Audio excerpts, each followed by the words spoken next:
Waouh! Wow, wow, wow, wow. 4 points en 3 matchs. La team, j'espère que vous allez bien. Ça fait un an. Ça fait un an qu'on s'est pas vu quand même depuis le temps. Ça passe vite. Qu'est-ce que vous devenez? Alors, j'espère que vous avez des enfants maintenant sur rythme. Parce que là, c'est vrai que sur rythme de vidéo, je suis pas prêt de faire quelque chose sur YouTube, hein. Et j'espère que vous allez bien. Moi, ça va impeccable, hein, après cette année de non-vidéo. Bon, on va reprendre, ça y est, on va reprendre. Il y a plein de trucs à dire. En fait, la saison dernière, elle m'a tellement fait mal au cœur. On était tellement moisi que, vas-y. J'avais pas la force de faire des vidéos sur le Barça.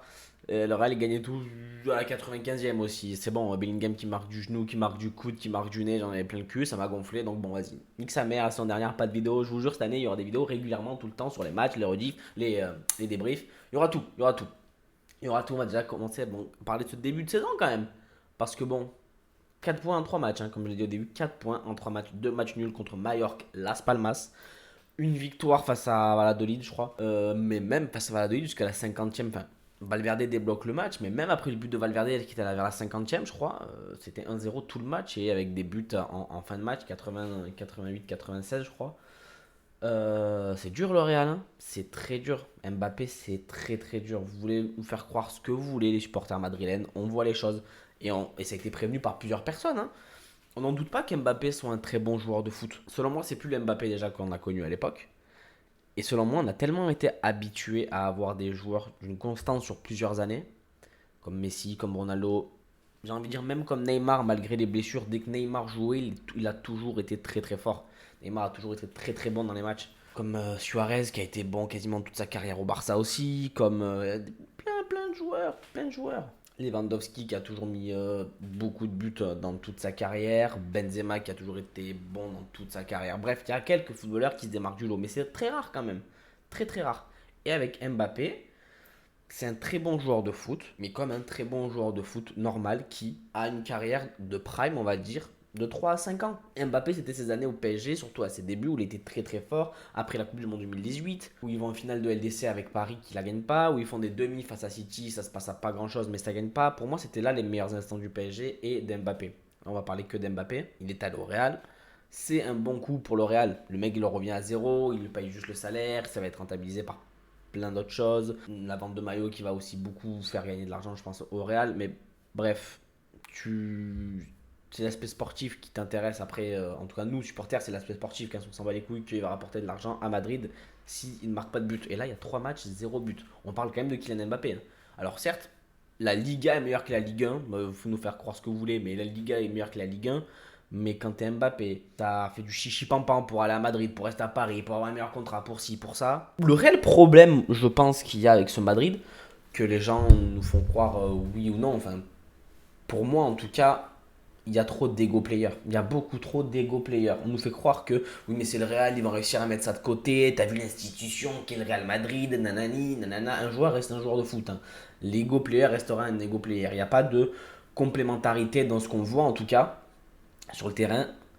Pour moi, ça reste trop des joueurs individuels qui ont la même personnalité, la même capacité à faire les mêmes choses, on va dire, sur le terrain. Mbappé, c'est pas un neuf. On le voit, Mbappé, c'est pas un neuf. Appui remise, il est catastrophique. Contrôle de haut cage, il n'arrive jamais à faire un bon contrôle. Il met beaucoup trop de temps pour se retourner. C'est très compliqué pour Mbappé au Real, hein. Et même du coup, ça en devient très compliqué pour Vinicius parce que il y a tellement peu de complémentarité entre les deux. On voit tellement très peu de phases de jeu entre les deux en une de la compréhension footballistique que chacun veut prouver, pas dans le sens je veux prouver pour vous montrer que je suis meilleur que lui, mais dans le sens de bon, j'ai prouvé que je suis quand même Mbappé ou que je suis quand même Vinicius, et ben du coup ça va faire le dribble de trop, la frappe de trop, la mauvaise passe au mauvais moment qui est pas dans le bon timing alors que là il fallait tirer, la passe au bon moment qu'il le fait pas parce qu'il fallait faire la passe et il préfère tirer, enfin bref, c'est plein de petits trucs à mettre au compte-goutte ensemble, mais au final, ça marche pas. Ça ne marche pas. Alors jusqu'à quand? Peut-être que ça va marcher à un moment donné, hein. Peut-être qu'à un moment donné, ça a marché, qu'après, ils vont rouler sur tout le monde. J'y crois très peu. J'y crois très très peu. Et pas parce que je suis supporter du Barça, mais j'y crois très très peu quand on regarde les matchs. Ils ont un nouveau système de jeu.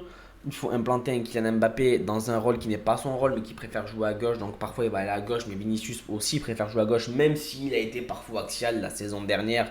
C'est quand même pas un joueur d'axe. Rodrigo qui va en subir des conséquences, soit par le banc, parce que aligner les trois devant, je pense que ça va être très compliqué. Il n'y a pas un Bellingham, il n'y a pas Kamavinga. Tu perds Tony Kroos que tu ne remplaces pas. Nacho qui fait une saison de fou l'année dernière, qui fait une meilleure saison Nacho que Militao pour l'instant, même s'il revient de blessure. Militao c'est flop, Militao c'est surcoté, je vous le dis, j'annonce, je dis les termes, c'est surcoté Militao. Il s'est fait bouffer par Molero sur un petit crochet intérieur, hop là, il s'est fait détruire. Non, moi je pense que ça va être très très dur pour le Real Madrid. Et là, t'as déjà 4 points de retard sur le Barça, tant mieux pour nous, on va pas se mentir. Notre début de saison, il se résume au 2-1. C'est les 1-0 de l'année dernière Xavi, là c'est les 2-1 d'Antiflick, tant mieux. On gagne. On gagne et malgré tout, il y a du beau jeu. On voit un pressing vachement haut, une défensive très haute. Donc ça donne envie de revoir les matchs vite du Barça. Ça donne envie de les voir rejouer rapidement.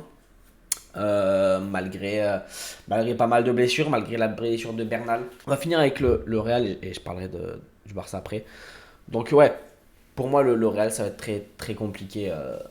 En tout cas d'instaurer quelque chose. Quand ça sera instauré, ça sera peut-être très fort, mais le temps où ils doivent instaurer cette chose, ils peuvent perdre déjà beaucoup de points. Ils en ont déjà perdu 4. Ils ont déjà perdu 4 points et ça peut aller très vite en Liga, hein. Toi, tu gagnes la Valladolid. Eux, si derrière ils refont un match nul ou une défaite, on ne sait pas. Tu peux passer à 7, voire 8 points en 4-5 journées. La Liga, j'ai envie de dire, elle est pliée, hein. C'est très long, certes. Le Barça peut avoir à un moment donné aussi un gros trou et ne plus gagner. Ça va être très très dur, je pense, pour le Real en Liga. Après, en Coupe, on verra ce que ça donne, parce que c'est quand même différent. Tu abordes les matchs différemment. En coupe, tu dois obligatoirement gagner, on va dire, pour passer le cap au-dessus. Alors qu'en Liga, les plus petites équipes peuvent se contenter d'un match nul et du coup jouer vachement plus bas, jouer fermé et tout ça. Bon, c'est quand même différent. Mais honnêtement, si le Barça prenne la Liga au Real avec ce Real-là, ça me va très très bien. Bon, voilà, en gros, ça va être compliqué pour le Real, en tout cas, d'instaurer quelque chose. Et quand ça sera instauré, on verra. Mais pour l'instant, c'est très très compliqué. Trop d'ego players, du manque d'effectifs. Ce qui n'est pas une excuse, parce qu'au Barça, il manque beaucoup de joueurs aussi. Donc, on va faire la transition avec ça. Ah, super la transition, super. Don Bernal, putain. Oh, Marc Bernal, Marco Polo Bernal. C'est un monstre. La vérité, c'est un monstre. Dans la gestuelle, dans la capacité à couvrir sa zone. Physiquement, très grand, assez costaud. Techniquement, donc au-dessus de la moyenne, j'ai vraiment l'impression. Dans la gestuelle, putain, il y a du Busquets. C'est pas Busquets, mais t'as du Busquets dans la façon de se retourner, dans la façon d'orienter le jeu et tout. On dirait vraiment Busquets sur certaines phases de jeu. Et c'est le joueur qui te manquait l'année dernière, qui faisait l'équilibre, un 6. Donc un 6 de profil 6 magnifique, vraiment. Taille physique, n'importe quoi, c'est un profil 6 magnifique. Donc je te dis, c'est bien, on a quand même cet équilibre, on a beaucoup de jeunes, on arrive à gagner, peut-être dans la difficulté parfois, parce que c'est que 2-1, mais on arrive à gagner, il y a cet équilibre. Les croisés pour Bernal, c'est bon? C'est bon ou pas? Les croisés pour Bernal, envie de mourir? Envie de mourir. Mais c'est 10 mois, fin de saison, merci, au revoir. Ciao, on a plus de 6, salut. Ça va être compliqué. On n'a plus Bernal, on n'a pas Gavi pour l'instant, on n'a pas De Jong, on n'a pas Rauro, on n'a pas Eric Garcia qui avait une bonne saison avec Jérôme, on n'a pas Christensen. Allô? Allô les joueurs? Ouais, le staff, ouais, on fait comment? C'est la merde. Bah ouais, c'est la merde. C'est vraiment la merde pour le coup. Parce que je vois pas comment on va vite s'en sortir. Je vois pas comment on va pouvoir s'en sortir. Il y aura Casado à la place de 6 qui pour moi n'a pas du tout le profil de 6. Ouais, on parlait déjà avec des gens sur Twitter qui pour lui oui parce que sa formation de base c'est un 6. Peut-être. Antiflick je crois l'a dit lui-même qu'il le préférait plus haut. Physiquement il est pas très grand. Il est pas très costaud. Il est moins bon que Bernal techniquement. Pour moi, un 6, c'est quand même un mec qui doit être assez imposant. Il peut pas être un petit 6. Regardez Kimmich, il a toujours été accompagné de Goretzka dans ses meilleures années, même s'il joue vachement bas. Pour moi, tu peux pas jouer 6 quand tu es trop frêle. Il te faut quand même de l'importance physique. Alors, pas forcément de la puissance physique, mais au moins d'être grande taille, de couvrir des grandes zones par ta taille. Il y aura des Busquets, il était frêle, mais bon, il avait des jambes, le mec, c'était un poupe. Il récupérait des ballons, on sait pas comment. Il était assez grand de taille. Donc, dans le jeu aérien, ça peut aider. Je pense que Casado, ça sera pas Bernal et ça peut un peu niquer l'équilibre qu'on a connu en début de saison. À voir. J'espère énormément me tromper. J'ai rien contre Casado, mais c'est des débuts de match que j'ai vu de lui, de la pré-saison. C'était pas trop ça non plus, hein. Il y aura le retour de Gavi, le retour de De Jong, c'est pas des 6. Alors peut-être que la complémentarité des deux, s'il joue, ça peut le faire. Mais je pense que Gavi jouera pas énormément cette saison dû à sa blessure. Et surtout que le 4-2-3-1 de Flick, on a Pedri qui va jouer un peu plus bas, Olmo qui va jouer plus haut. Olmo, Je vais rien dire parce que la Ligue 2 sera beaucoup trop longue, mais Olmo pépite. Voilà, Olmo pour l'instant pépite, 45 minutes, plus de buts que Noisette, c'est parfait. Kylian Mbappé à la douche. À la douche, Kiki. Non, donc on verra ce que ça donne. La perte de Bernal fait peur. Personnellement, ça me fait peur.